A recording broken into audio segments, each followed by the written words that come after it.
If I scroll down, a couple other very important items help. There's a very strong Intacct community, release notes. If you wanted to take classes in the Learning Center, this is how you would navigate to these items. I mentioned release notes. You can see here, front and center, coming soon, 2021 release 4. I'm going to be able to click on the release highlights, and they're going to run through and give you examples right on the screen of the different modules and what's coming out.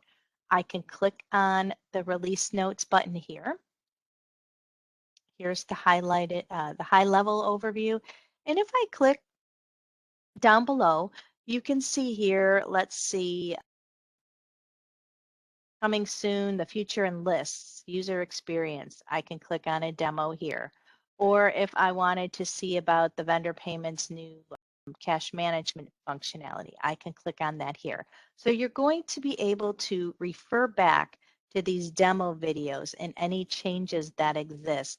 And you're always going to have this reference tool within the program. So it makes learning about the releases, it almost becomes a training tool, a very useful place to gather information. Have the release calendar, the releases come out quarterly.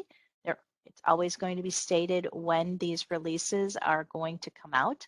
So the next one comes out November 12th, 2021. So that would be next week. And you're also able to preview the release before it comes out.